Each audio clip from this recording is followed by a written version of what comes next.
ரஷ்யாவில் மருத்துவ படிப்பை தொடர விரும்பும் மாணவர்களுக்கு வழிகாட்டியாக செயல்பட்டு வரும் சேஃப்வே எஜுகேஷன் கன்சல்டன்சி இதுவரை 400க்கும் மேற்பட்ட மாணவர்களின் மருத்துவ கனவை நனவாக்கியுள்ளதாக தெரிவித்துள்ளது.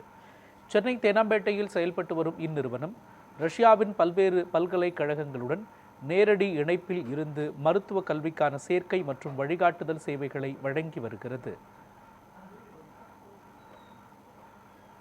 குறைந்த அளவில் தான் நீட் தேர்ச்சிக்காக அந்த மாணவர்களும் குறைவான மதிப்பெண்கள் எடுத்ததுனால அவங்களால் அரசு கல்லூரிக்குள் நுழைய முடியாத மாணவர்கள் எங்களுடைய நிறுவனத்தின் மூலமாக அவர்களை ரஷ்யாவுக்கு இந்த வருஷம் வியட்நாமுக்கும் அனுப்புகிறாங்க. ஏன்னா இன்னைய பொறுத்தவரை ரஷ்யா எவ்வளோ பாதுகாப்பான நாடோ அதே போல் வியட்நாமும் பாதுகாப்பான நாடு.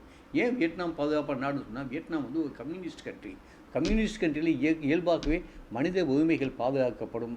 ஒவ்வொரு தனிப்பட்ட மனிதனுடைய நலனையும் பாதுகாக்கக்கூடியதாகத்தான் ஒரு கம்யூனிஸ்ட் அரசாங்கம் இருக்கும். கம்யூனிஸ்ட் அரசாங்கம் ஏற்பாடு செய்த ஒரு விஷயத்தை அவங்க தெளிவாக ஃபாலோ பண்ணிட்டுருக்காங்க. ஒன்று கல்வி, இன்னொன்று மருத்துவம். இந்த ரெண்டுமே அரசாங்கத்தினுடைய உடைமை. அங்கே அப்போ 35 to 45 lakhsக்குள்ளே நீங்கள் உங்களுடைய கல்வியை வளமான வகையில் நல்ல கல்வியை அங்கே முடித்து விட்டு வரலாம். மிகச்சிறந்த சர்வதேச தரத்திலான கல்வியை உங்களுக்கு அரசு மருத்துவ பல்கலைக்கழகங்களில் இந்திய மாணவர்களுக்கு கிடைக்கும். அதற்கான வசதிகளையும் அதற்கான ஏற்பாடுகளையும் சேஃப்வே எடு கன்சல்டன்சியாக நாங்கள் செய்வோம். நான் ரஷ்யாவில் எம்பிபிஎஸ் பண்ணிகிட்ருக்கேன். ப்ரீவியஸ் இயர் 2025 அக்டோபர் எண்ட் சேஃப்வே எஜி மூலயமா அங்கே போனேன். எஜுகேஷன் பற்றி சொல்லணும் அப்படின்னா, இப்போ ஒரு கிளாஸுக்கு 15 மெம்பர்ஸ் இருப்பாங்க. To the maths 16. எஜுகேஷன் ரொம்ப சூப்பராக இருக்கும். அதுக்கப்புறமா ஃபஸ்ட்டு 3 இயர்ஸில் நமக்கு ரஷ்யன்ஸ் சொல்லிக் கொடுப்பாங்க. அந்த ரஷ்யன் லாங்குவேஜ் ரொம்ப ரொம்ப முக்கியம். வீக்லி இல்லை, நம்ம பேட்ச் பொறுத்து வீக்லியோ இல்லை டேஸ் கணக்குலையோ நம்ம கிளாஸ் வரும்.